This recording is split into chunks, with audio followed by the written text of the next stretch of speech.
Hi, I'm Tiffany Fennell, Chair of the Veterans Affairs section of Division 18, and I'd like to welcome everyone to today's webinar titled Psychologists' Role in the Opioid Safety Initiative, presented by Dr. Ryan Henderson. This webinar is sponsored by the VA section of APA Division 18, Psychologists in Public Service. Division 18 is considered the home division for VA psychologists in APA, as well as for other public service psychologists like those in community and state hospitals, Indian country, criminal justice, and police and public safety. For more information about Division 18 and the VA section, please check out the files and web links pods for a brochure and links to our website, Twitter, and Facebook page. And you'll also find a copy of today's slides in the files pod that you can download for reference. All questions can be entered into the chat box, and there'll be time left towards the end to answer questions. If there are any technical difficulties, just let me know in the chat box and I'll tend to them as quickly as possible. So you may have noticed or seen that this month's issue of APA's Monitor on Psychology features a special report on the opioid crisis. So it's a very timely topic, and I'm just thrilled to introduce my colleague and today's presenter, Dr. Ryan Henderson.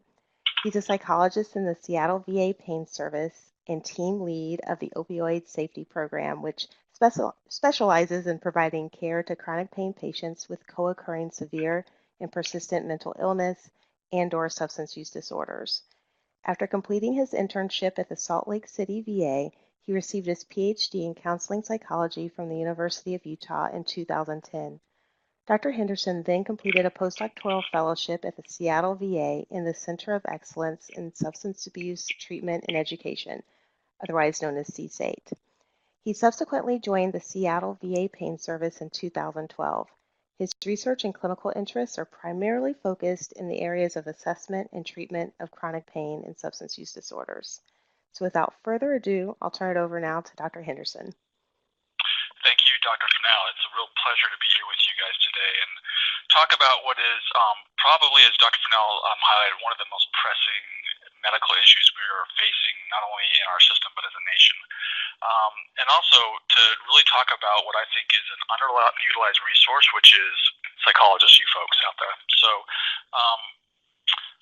let's cover a couple of disclosures real quick. Number one, these are really my views, not necessarily reflective of what the VA policy is. It's important people understand that. And also, it's useful for people, I think, to know what perspective I'm coming from. I work primarily in a pain clinic, and I am not a prescriber. So people often will get a little confused about that, so I want to make that clear from the outset. So what we're going to try to pull off today are a few things. Number one, give some history on how we got to where we're at today and what are some of the problems we've had with pain and opioids. Also talk about some of the problematic patient-provider dynamics that are involved in this whole issue. And then talk about how do we work more effectively with patients who suffer with chronic pain and OUD. And also for patients who are on high doses, which oftentimes are mandated to be tapered, how do we help work with those patients a little more effectively? So those are the things I'm hoping by the end people will be able to have a little better sense of. So let's start with describing the problem. How did we get to where this is such a crisis, this opioid issue? So back in the good old days, in the 80s, it was a very different time and culture. Providers were reluctant to prescribe for even terminal conditions for fear of exposing patients to the evils of addiction. In the 90s, this dramatically changed, and it was kind of a perfect storm of a few different things. Number one, the VA decided to get much more aggressive about treating chronic pain, making it the fifth vital sign. So when you couple that type of focus with the fact that probably about 50% of veterans in our system, which if you break down the numbers, it's about 4 million folks, has some kind of persistent pain problem that interferes with everyday function. So that's a lot of pain patients. You take that and couple that with the aggressive marketing that was being put out there at that time, primarily by people like Purdue and OxyContin around opioids, and it was just inevitable that this thing was going to explode on us. Hold on. Sure enough, it did. 2000s, kind of where we ended up, and this is always pretty startling statistic to me. Americans consisting talking about 5% of the world's population consume 80% of the global supply of opioids. So we are just gobbling this stuff down like crazy. And as you all are probably pretty well aware, that the aftermath of a lot of these practices has been a lot of people have unfortunately been dying. And there seems to be a really strong relationship between how we've been prescribing and these overdose deaths that we've been seeing in our communities. So this is more up-to-date stuff, where we're kind of at today.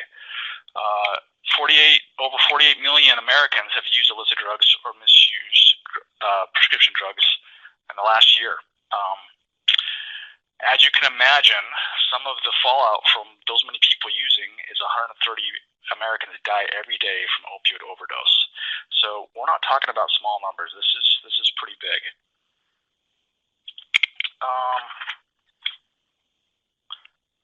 So I also like to I wanted to share this one with you folks, because us being in the VA and working with a veteran population, it's useful to have some stats that I think are a little bit more relevant to them, that they're going to identify with a little bit more, and this is one of them. So if we total all the deaths from all the major wars we've had over the last couple centuries, more people have died from overdose deaths than all of those combined.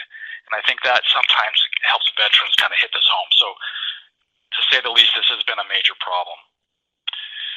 Of course, the fallout is more than just overdoses.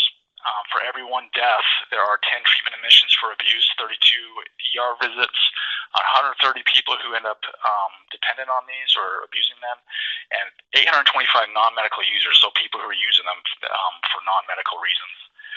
So, kind of where this has gone, this got to a point where this is now the #1 cause of accidental death in our country, and prompted the CDC to get involved and declared that we are in the middle of an epidemic of deaths from prescription overdoses. So a little bit more focused on us and our population. This applies to the general population, but when we look at veterans, they're actually twice as likely than the general population to die from accidental overdose. So this is especially important for us in the VA. So that's kind of where we've gotten to. Let's talk about some of the early attempts to address this issue.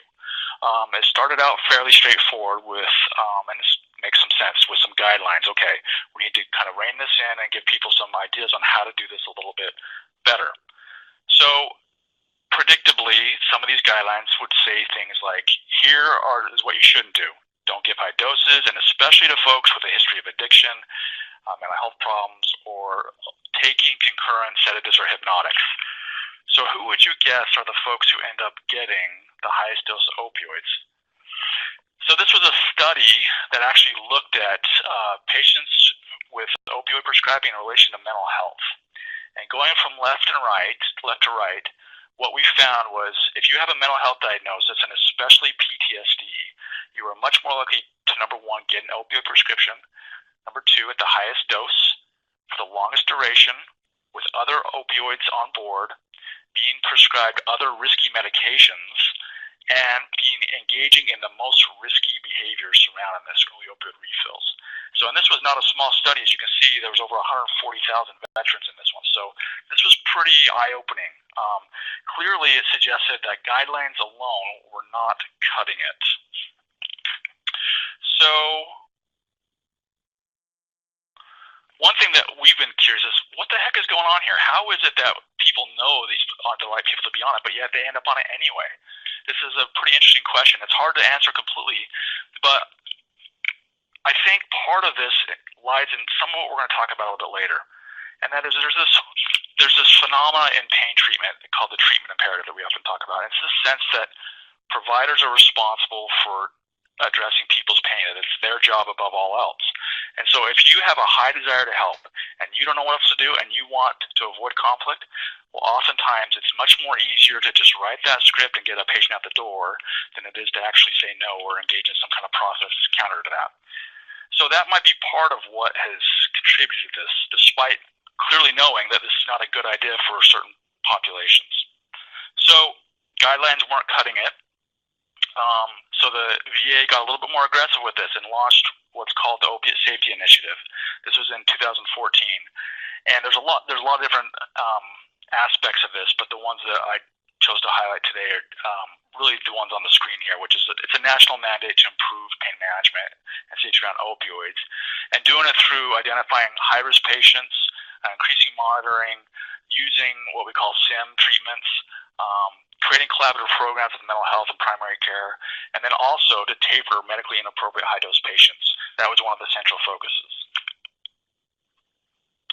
So let's take a moment and just talk about why do we care about high doses of opioids. So first and foremost is it's relatively unsafe. That there tends to be this corresponding risk relationship with dose increase. And that's what that graph there on the screen shows. And when you get up to about 120 milligrams of morphine equivalents, which is what we do with all opioids, we compare them to morphine so we can compare apples to apples, your risk of dying increases ninefold. Now, what's important to appreciate is that for veterans, this tends to be even more so. For veterans, your risk of death doubles once you get above the 20-50 range. So it's been interesting to watch how guidelines have evolved over time. It used to be 120 was the ceiling, and that was the general guideline. Then it dropped to 90, and today we're in the 50-20 range, and that's both according to VA guidelines and the CDC. So it's also important to acknowledge that even if you're below those levels, that does not necessarily mean it's safe. There's no such thing as a safe dose. Any dose is more risky than none. So sometimes just because we're under that, people will get kind of lulled into a false sense of safety, when it's important to appreciate that opioids by themselves, regardless of the dose, in certain circumstances can be risky. So it might be that if these medications were incredibly beneficial, that risk might be justified, right?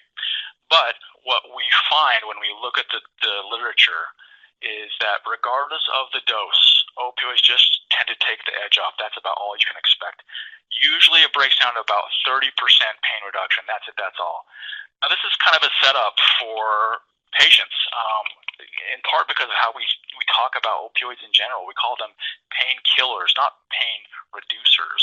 And so patients have this false expectation that if these medications are not obliterating my pain, you know what, it's just not enough. I need to increase my dose. So that's an important aspect to appreciate. It's just what the realistic limitations are with these medications, for one.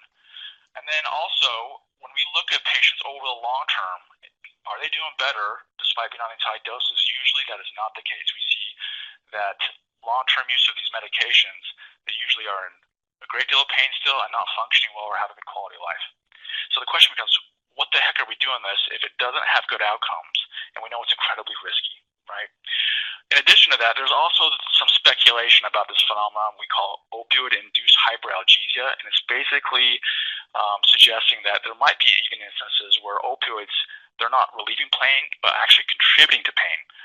And it's pretty complex, and certainly I don't have time to get into it here, but it's not unusual for us to see patients on a dose of opioids that's strong enough to kill an elephant and come in and say, hey, I heard 10 out of 10 still.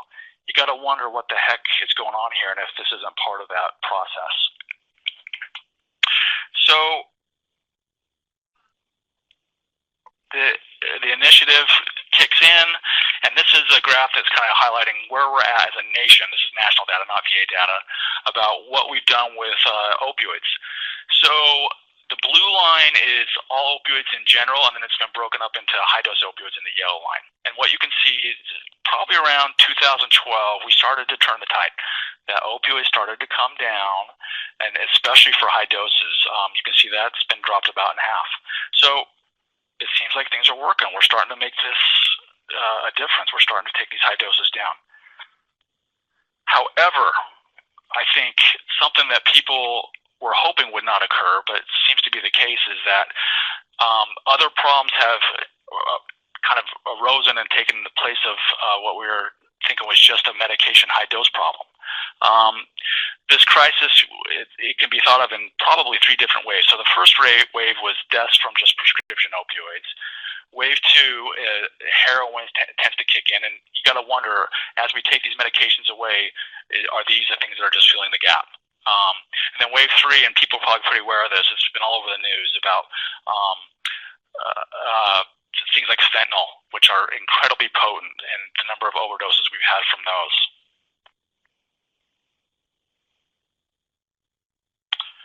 So this is a map showing significant changes in overdose deaths by synthetic opioids. And the darker the color of the state, the more significant, the more greater the increase. So this was just in a year or two ago. So most states are seeing an increase in this despite decreased tapering, decreased prescribing. So not only for synthetics, but also heroin as well. So the point being is tapering by itself is not the ultimate solution. We need other things to address what is still contributing to this crisis. So Congress gets involved in 2016, aware of this stuff I just presented to you folks, and says we got to get more serious about addictions treatment. And they pass what's called the Comprehensive Addictions and Recovery Act, CARA for short. So the VA, we get this legislation, the VA's response to this is to launch what's called the Step Care for Opioid Use Disorder Train-the-Trainer program. This was just launched last year. It's something I've been involved in. And the basic idea is how do we increase the treatment of opioid use disorder through medication-assisted treatment?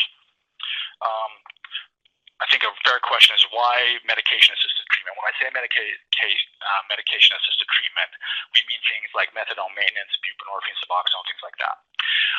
Primarily, it's because when it comes to OUD, this is the gold standard for treating OUD. When you look at patients who aren't receiving these treatments, the relapse rate can be as high as 90%. So relapse for patients who are going through this process can oftentimes be fatal. So this is a real problem, and MAT tends to be the best way in which to address it.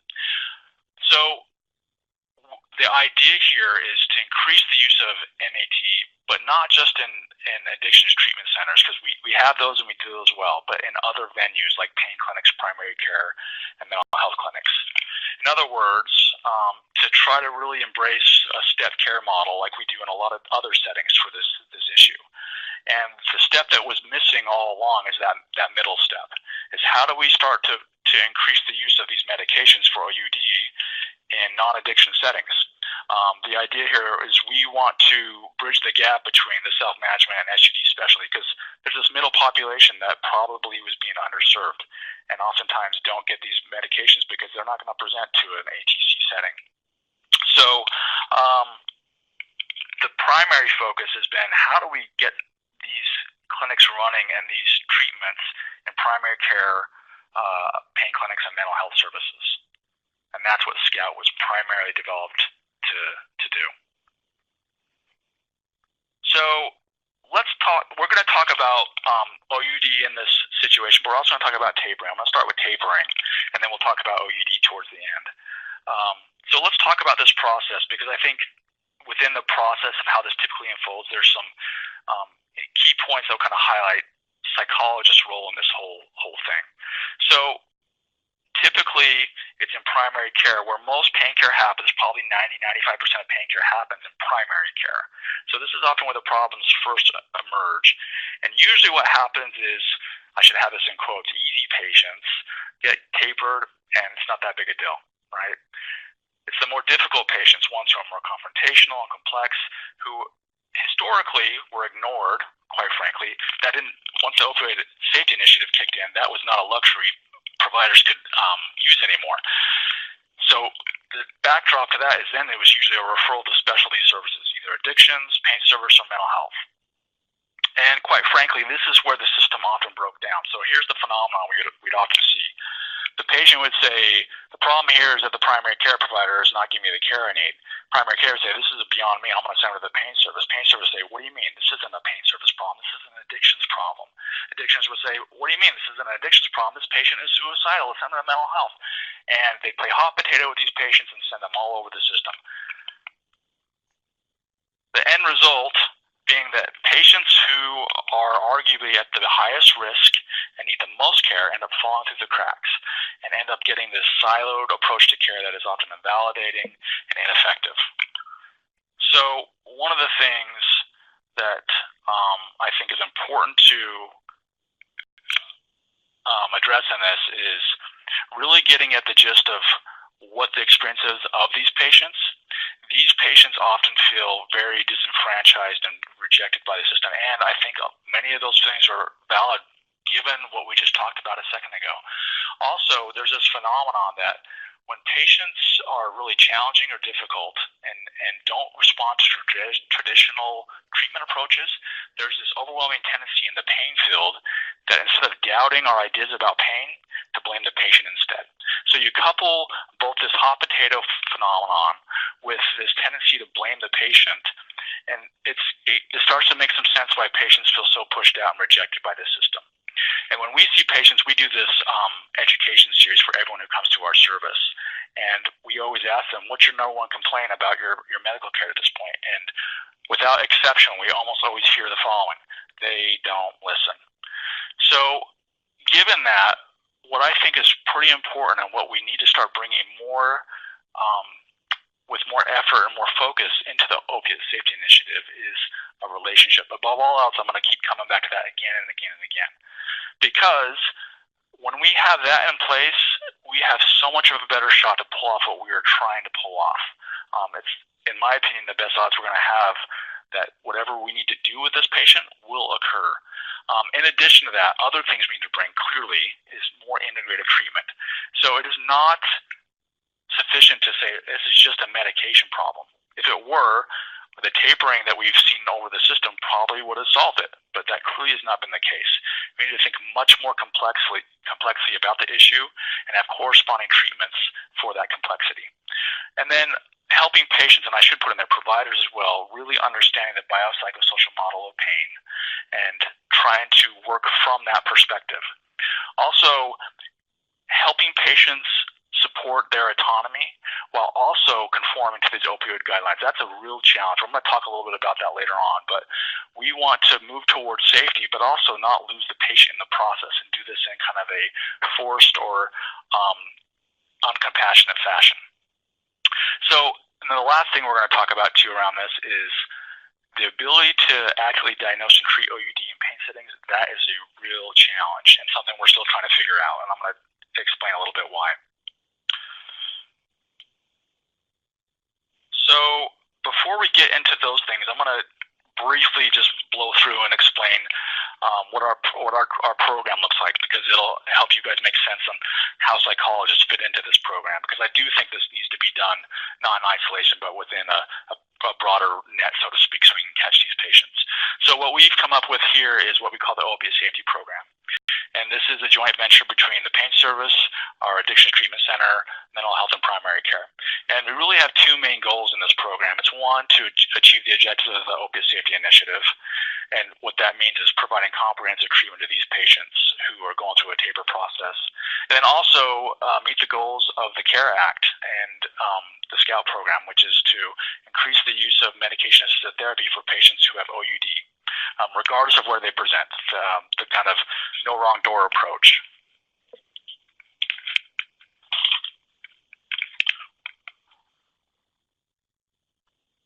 So some of the ideas that really kind of drove this, and I think it's useful for folks to know this, because these things can help us do what I think needs to be done, not just at an individual level, but intervening at a systems level too. And that's the way we think about this. This is more than just patient-provider interaction issues. This is also how the system contributes to it. So from our perspective, it really calls for a coordinated system approach to really address this. And to use a model that's going to be able to really capture the complexity of this problem. Clearly, and we're all pretty well aware of this, the biopsychosocial model is the best one we got going to do that. But the trick is, we know that model, and I think as much as we espouse and sing the virtues of the model, I don't know that how often we really embrace that. So we wanted to approach this in a way that really was reflective of the biopsychosocial model and build a system that really captured that. So what did we do? This is kind of a quick schematic of how patients flow through our program, some of the different treatment offerings. I'm not going to take a lot of time to kind of get into that stuff. But if anyone has questions after the fact or wants to catch me offline, I can talk more about what our different tracks look like. But the whole idea here is that patients come in to see us, and we have tons of different options. Either they can go into our collaborative addictions and pain track, the opiate safety clinic, or a mental health and pain track, or all three at the same time, or whatever combination makes most sense for the patient. But the idea is to give them a highly individualized plan and treatment offerings according to how they're presenting. That's kind of the opioid safety program in a nutshell. So it's also, I think, really useful to really grasp where we're at as a system with this whole opioid tapering issue. As much as we went nuts one way and overprescribing, we're tending to head back the other way. We see a lot of patients who are abruptly getting cut off with very little rationale behind it, or in a way that is far less than supportive. Let's put it that way. And I think this happens for a lot of reasons, probably consisting of one, providers don't have a lot of time, two, resources, support, or often the skill to try to engage and do this in a way that works for the patient.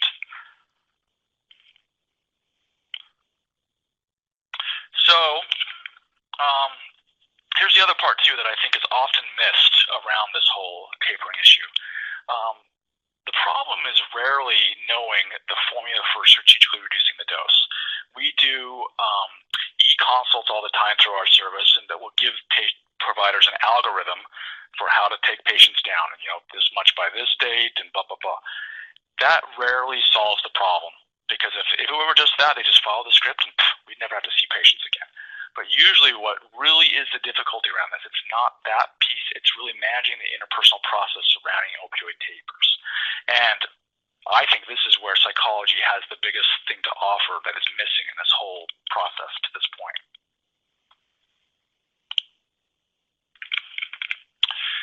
At the same time, I think that it's really challenging for patients who often fall into this more extreme end of complex chronic pain and SUD to be responsive to seeing psychologists. I can tell you, part of my experience in doing this work for a while is when I see patients on an individual basis, I often hear things like this. If any of you are pain providers out there, you'll probably resonate with. Why am I seeing you? I have real pain. Pain is not in my head. Or, of course, I'm depressed. You would be too if you had my pain. If they would just give me what I need, I'd be just fine. If someone doesn't do something about my pain, my life is not worth living. So the question becomes, how the heck do we get psychologists on FaceTime with patients in a way that's going to be effective and not with them having the agenda of just placating us so they can get back to the quote-unquote real doctors? Well, one of the things that we do here in our service is we really embrace this idea of co-disciplinary care. And what this looks like is every patient who comes into our opiate safety program, they see both a medical provider and a psychologist at the same time. And let me say a little bit why we think this is a good idea. Number one, it's pretty efficient. There's one interview, no need to meet separately to discuss the case. Number two, and this is probably more important, much more effective in our opinion. It really legitimizes the role of psychologists and expands the scope of inquiry. So the whole philosophy we've always said is give them what they want, which is the white coat, but slip them what they need, which is a psychologist. In addition to that, like I said before, I think that this is taking it a step further of much more embodying that biopsychosocial model, that the right hand isn't disconnected from the left hand. We know what each other is doing, and we're all on the same page about the plan. It tends to help us all move in the same direction, and I think be much more likely to really move towards a biopsychosocial rehab approach to this issue. And then also, I think this gives psychologists a chance to intervene where the core problems really occur. This is one phenomenon I've often experienced in my individual clinic. I'll have a patient come in who's having some of these issues around the opioids, and they'll see me, and we'll talk about it. And you know what? They will be as agreeable and friendly and nice, and this is just going great. And then and literally, they'll have an appointment with the medical provider individually after the fact, and I'll hear them screaming between the rooms. And I'm like, what's going on here? They were doing great just 2 seconds ago with me. I think if we're not in the room where the problems emerge, which is with the prescriber, I think that we're missing our opportunity to be more effective and intervene. So I really encourage people to think about adopting much more of this co-disciplinary model and trying to insert themselves into that process, because that's where we tend to struggle the most. So above all else, I mean, and this is probably my take-home message. The missing ingredient in opioid tapers, well, it's a relationship. And I've already highlighted some of the reasons why that is a fractured relationship when they're often getting to see me in the opiate safety program. So how do you go about doing that? That's the hard part in all this. There's a few things that have kind of emerged over time after doing this with a few hundred, if not 1,000 patients that I think really helps this process. I'm going to try to share some of those with you folks today. Usually when patients come in with some kind of opioid concern, the overwhelming tendency is to jump right in and start arguing for opioids and why they need to get them and that stuff. So usually I can predict the outcome of an appointment based on that first 10 minutes and whether or not we're going to be able to postpone that discussion at the end or whether we have to get into it right now. If the patient is absolutely adamant and won't play ball and makes us absolutely talk about why they can't get opioids, it almost never turns out well. So one of the things I do, I have this pretty long spiel that I give patients around how we want their experience to be different, because usually one of their biggest complaints is I feel like I'm treated like a number, like people aren't hearing me, like I am just a statistic and not an individual. So one of the things I do a lot of languaging around is, we do not want to replicate some of the problems you've experienced in other settings around this issue. The only way we're going to be able to do that is if we take some time, get to know you, ask you some of our questions, and then talk about how opioids and this is being implemented on you in an individual sense. So usually when I give them something along those lines and reassure them we are going to get to their primary concern, which is often the opioids, they're willing to play ball and let us do a few other things first, and I think that is so important. So what do we do first? Well, we do an exhaustive psychosocial history, and actually what I should put in before that is actually because we have a medical provider in the room, we always start with doing a pain history and medical history first, an exam. And primarily because if I were to lead with a psychosocial history, they would probably jump to the conclusion, oh, you're just thinking this is in my head. So for a lot of good reasons, but more than anything to align and give some face validity to what we're doing, we start with the medical provider, and then I follow up with a psychosocial history. And some of the things I'm looking for, in addition to what we always kind of ask for around psychosocial history, are getting some sense of what scares them most about this. In terms of if they think their opioids are taken away, what's going to happen? What other problems and pain contribute? That's something I really want to know, because we want to help them, one, understand those things and do something about them, because the more likely we embrace a comprehensive plan around this, the more likely we're going to be successful. And then also, I'm always trying to figure out what is the real function of opioids, especially for a patient who comes in who's on a sky-high dose and says they have 20 out of 10 pain. Well, what are these opioids serving? Why are they so wedded to them? And it's not unusual for them to be somewhat related to other issues, including things like PTSD and avoidance and things like that. So that's a pretty important question that I'm always kind of speculating about. After you have gathered that psychosocial history, I think it's really important that before we say no to opioids, they need to hear a yes to something. And here's the things that I think they need to hear yes to more than anything else. First and foremost, who they are as a person, right? So one of the things we do after we gather this history is we do an on-the-spot case formulation where I'm trying to do a few things, and one of them really convey an understanding of who they are as a person and what's important to them. Once I do that, they are so much more receptive because they feel like you get them, they feel heard, and any information I give them after the fact is going to have a much higher chance of landing and being internalized and heard. So I always start with validating them as a person. I also want to make sure, especially because they feel like their pain is being disregarded by virtue of they're taking away the thing that they think addresses their pain, the opioids, they have a real pain problem. And then lastly, that their fears around tapering, they make sense. These patients have been on these medications often for decades, and it's all they know in terms of managing their pain and probably other issues too. Taking that away is understandably incredibly threatening, and I want to validate the crap out of that and really normalize that process. Once we validate, the formula we always adhere to is validate, then educate. Another way to say this is connect, then redirect. Once we validate and we've got that kind of rapport established, then we launch into talking about some of the harder issues. And we always do this in a gentle kind of taking the one step at a time way, but talking about opioids, really talking about what their fears are and how we plan to address them. The more we address them, the more likely they're going to be able to kind of get on board with the plan and not be so turned off by what we're trying to achieve here. Also talking a lot about when you take something away, patients want something in place, and really giving some good ideas around other psychosocial rehab alternatives to opioids. In addition to that, what are the long-term outcomes? And generally, I cannot tell you how many times I've been surprised by patients who have fought it every step of the way, and then after the fact they say, you know what, I'm so glad we did that. I feel so much better, and you were right, my pain is as well managed, if not better. And in addition to that, I don't have all those side effects and feel like someone's thrown a wet blanket on my emotions, and life is much more rich. I have much more energy. I'm not as sedated. So talking a little bit about that is often pretty useful too, because they need to have some kind of sense that, okay, this can go somewhere that's going to work for me. And then we also always talk about how they can have some influence over this process. So these patients feel so out of control and like they don't have a say in any of this process. We want to try and reinstitute that as much as possible, because the more they feel like they have some kind of say in this, the more likely they're probably going to conform.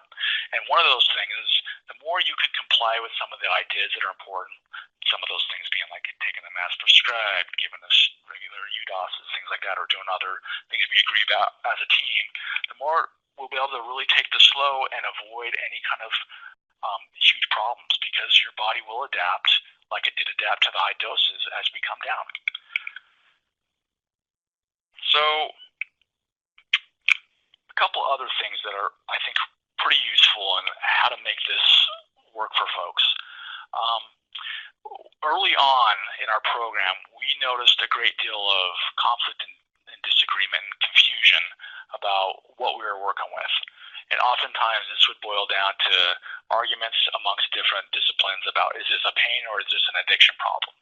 So one of the things that has been tremendously helpful in this is putting that issue aside and all kind of agreeing that let's focus on safety above all else. Once we've done that, everyone tends to be a little bit more pulling in the same direction. Not only that, I think this really helps patients understand where our priorities need to be, and that safety always trumps pain relief. That is always going to be our primary goal. Also, I think it really helps us avoid, for these patients in this taper process, what they often assume the system thinks about them is that, oh, you have some kind of drug problem. So we're very intentional about our languaging around this to not make patients feel turned off by this whole process. For example, when patients come to see us, we don't call it an addictions evaluation. We call it an opiate safety evaluation. Just a way to kind of focus on a little bit more positive and have a better chance of patients not being turned off by the process. So another thing that has been tremendously helpful, especially in this managing the interpersonal process, is figuring out who's going to be the fall guy, because patients need someone to blame. There's someone who is responsible in pushing this. And so what we decided to do very intentionally is we formed what we call the Opiate Safety Review Board. And our clinic works under the purview of this committee. And these are the folks who make decisions around tapering. So when patients come to see this, we very explicitly say the decision to taper has been decided by this committee. We're the folks who come in and try to help you through that process. And usually that helps us reduce some of the conflict, and it really helps us shift focus from should we taper to how we taper, because that question is not something that we can change in this room anyway. So this has been pretty helpful. In addition to that, I think it's incredibly important that providers have administrative backing from top to bottom when they're trying to pull off something as hard as an opioid taper. Because I tell you what, if you do not feel like you have the backing or the confidence in what you're doing, it is so easy to wilt under that pressure of that interpersonal strife that patients will often convey to us. It's really important to feel like you have backing and you know what you're doing, and it's the best choice for the patient. So we've been talking a lot about tapers, but we haven't yet talked about, well, how do you decide who to taper and who has OUD? And I'll tell you what, this is one of the most challenging conundrums we face right now in our system. It is very challenging to figure out. So let's talk a little bit about some of the background with this. Number one, we know that these issues co-occur. To what degree, we're not entirely sure about. Some of the numbers you see up there, there's a high variance. So it depends on how you measure it and the population you sample. Short version being, we need more research around this, but we know these issues do co-occur. If we back off the OUD perspective and we just talk about opioid misuse, depending on how you define it, this is a much more common issue, and this is often very confusing and challenging for providers. So oftentimes, what happens is providers get really stuck in how they're describing or what they're attributing the misuse to. And what we've always, one of the themes we talk about in our class all the time is the way you define a problem really dictates the solutions you look for. So the question being, what's causing this problem of opioid misuse? Is this a medication problem? Is this a pain problem? Is this a mental health problem? Is this an addiction problem? This is often where people really get bogged down, because ultimately this cause is invisible and it can be endlessly debated as a result. And if we just stay there, then things tend to not move forward in the way that they need to. So a couple of ideas that have been pretty helpful for us. Number one, we want to avoid that tendency to evolve to simplistic explanations and come down in a dichotomous fashion. This is pain or this is addiction, right? Pain and OUD are very complex problems, and it is not always the case that you will be able to figure this out on the very first encounter. So one of the things that we talk about is trying as best we can to tolerate some of the ambiguity that can dominate the first initial evaluation. It's tough though, with all the pressure in our system and the implications and fears of people dying, people feel like they need to come to an abrupt, immediate decision about what this is so they can literally save people's lives. So we absolutely understand that pressure, and oftentimes we can't tell in that first appointment. So the idea that we've really embraced is if we can do a lot of really good observation over time, the answers will become more apparent. The trick is, how do we keep them engaged so that we can start to gather that information to really make a good understanding of what is going on here and what information should I be gathering.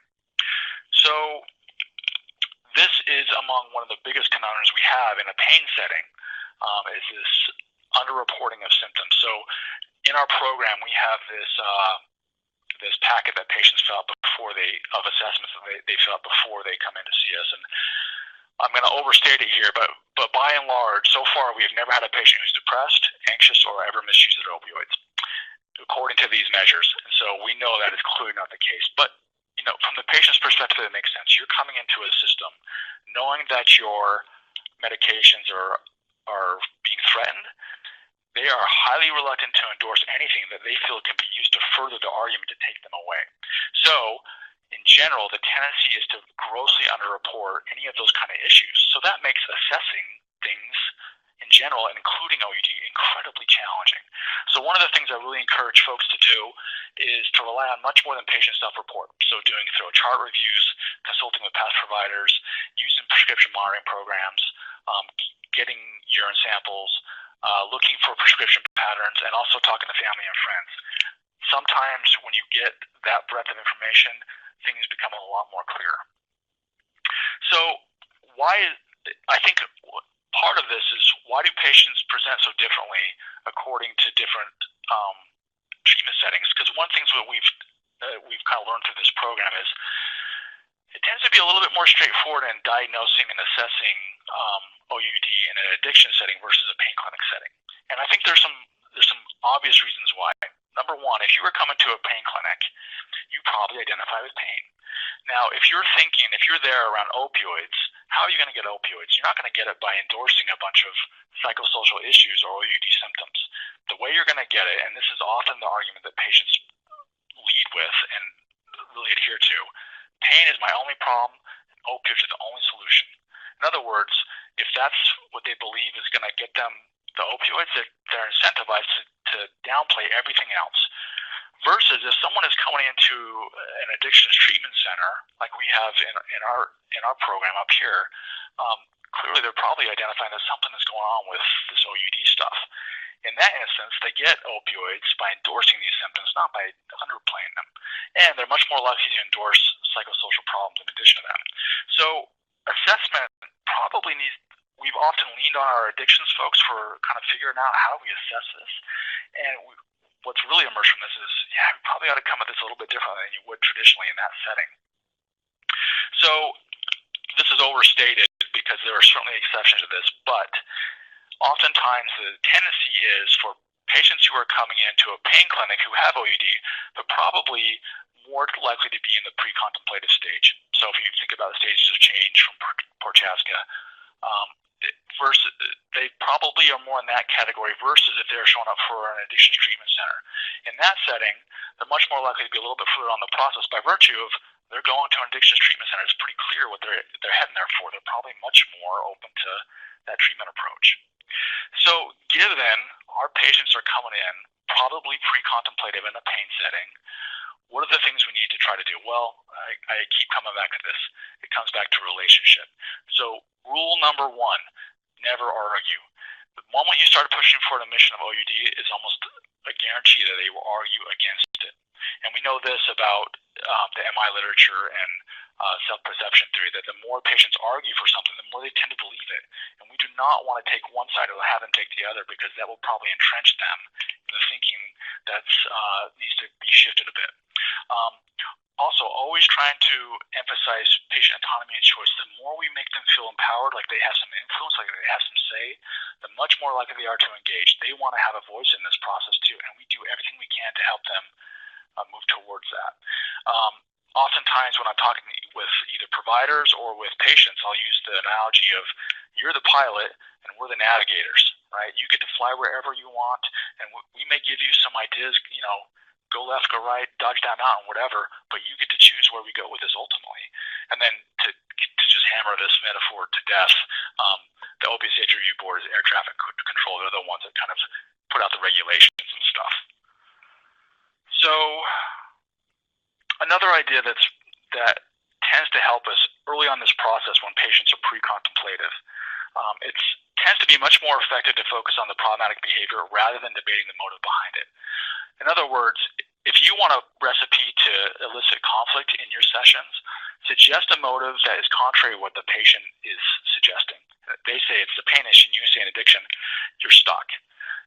What tends to be a little bit more effective is instead forget the motive. That's a hidden factor. It's like that iceberg on the slide there. What instead is probably undeniable oftentimes, because we have concrete proof of this, is the opioid misuse. And regardless of whether it's for any of those motives, it's unsafe. It'll kill you just the same if it's for pain or if it's addiction. So we tend to find that as more common ground to work with patients and agree with. So the issue of diagnosing OUD in pain settings, again, it's a challenging one, and people have tried to adopt some of the DSM criteria to fit more of this population. Here's an example of a lot of those on this slide. I'm not going to go through all of them for the sake of time, but I'll tell you this: one of the problems we're having is, I think, in a well-intentioned effort to protect people and get them on medications like buprenorphine, because right now it is only mandated for OUD diagnoses, people are taking a rather liberal interpretation of some of these criteria. Case in point, I've heard of providers, if they drive on their medications, that's driving under that's recurrent use or in hazardous situations. But if they've been on this medication for a long time and they've kind of adapted to it, that probably is not fitting that criteria. And if this criteria does not distinguish them from the general pain population, I don't know how useful it is, because all of our patients are doing that to some degree. So I think this is an area that we need a lot more work on, and it's really where we get bogged down in this, because these criteria do not map over to a pain population all that well. So I want to throw out one idea that's kind of more recent and emerging around this is, like most things, OUD and pain probably exist on a continuum. So one of the newer ideas that's being championed by a woman named Jane Ballantyne, who has a ton of street cred in the pain world, because she's the one who kind of exposed this whole opioid crisis in the first place through some of her landmark articles in the New England Journal of Medicine. she has come up with this and been advocating for this idea of complex persistence dependence. And it's probably more of that gray area, and it might have some traction in helping us really capture this population a little bit better. So hopefully there'll be some more studies done and a little bit more clarity around how this looks on this continuum perspective, because this is an area where we tend to really struggle right now. And so one reason this is really problematic in our system is right now there's some confusion about this, but buprenorphine it's certainly approved for OUD, but off-label for pain, yeah, we're not clear about that. We're currently in talks with some of the national leaders around this issue to try to get some clarity around this, but we haven't quite done it yet. So a few take-home points. Psychologist role in the Opioid Safety Initiative. Well, I think one of the things is to help patients challenge the idea that pain is the primary problem and short-term relief via opioids is the only solution. The primary problem for most of our difficult patients is the self-defeating short-term solutions for pain and other life problems. We want to help them address those, understand them, and do something different. Also, I hear this all the time that, I have no pain expertise. I don't know how to help. You don't need to have pain expertise to help these patients, because they almost invariably have other kind of problems that are overwhelming them as well. In other words, do what you do best. If you are an expert in depression, boy, if you could help patients with their depression, trust me, you're working on their pain at the same time. This problem is complex and it has knows no bounds. Alleviating the depression is probably going to help their pain to some degree. So don't worry too much about that aspect. Just help them in the best ways you know how. And then two last ones, it tends to come back to this all the time for me, is we want to put opioids in trial, not the patient. And it's really important to understand that once our therapeutic rapport is gone, our ability to help the patient is as well. So focus on relationship with all else, and as long as you maintain that, you still have a chance to help intervene and make a difference for these folks. So that's it for me. So if anyone has any questions, I'd love to entertain them. Thank you, Dr. Henderson. Yeah, if you do have questions, you can write them down in the chat box. I got so engrossed, I forgot to tell people that earlier on. But wow, so it does seem, I'll kind of start this off a little bit, Dr. Henderson. Sure. Just kind of you're explaining the history and how we got to this point and just how complex a matter this is and just so many facets. But I appreciate how you kind of just boiled it down to like what we individually can do, psychologists, like helping with perceptions, expectations, even kind of reframing how we might view patients with chronic pain or opioid use, Right. and maybe also imparting that with our colleagues to medical and mental health, colleagues, and that kind of even do what we do best. Because I was thinking for some of us who might not work in pain clinics, pain management settings, or even primary care, but maybe we're in PTSD clinics, that we can still make a difference. So that was a big take-home point for me. Just to piggyback upon that, one other thing that I think often emerges in our clinics is these patients. I talked about the ambivalence that happens with OUD. It's not just in that area. It often is around mental health issues as well. And one of the things that we see all the time is we'll be desperately trying to get patients into mental health treatment that we so desperately think they need. But because they're ambivalent, they'll show up there and they'll be not quite sure if that's what they want to do. And what happens is the tendency is, unless they are strongly pushing for or absolutely decisive that they want to be there, if there's a way out, they find it. And providers, I think, unintentionally collude in this, in the sense that we are in a pressured system where we have so many patients to see that it's easy to kind of let the ones that aren't quite there yet kind of go a different way. And I think that's a real disservice to these folks, because we do all this legwork to get them kind of playing ball and willing to even entertain the idea of mental health treatment. And then when they go in there, and if the provider isn't doing everything they can to help them move that direction too, it tends to not happen. And so it's a missed opportunity for patients to get involved. So when I say do what you do best, I also think it's important that providers understand the perspective on where pain patients tend to come from, and that they are not going to come in here kicking their heels up saying, hey, let's do mental health treatment all the time. And it's important to appreciate that and not let that be a barrier to helping them get engaged, because we see that way too much and it's a missed opportunity. Good point. Thank you. Any other questions?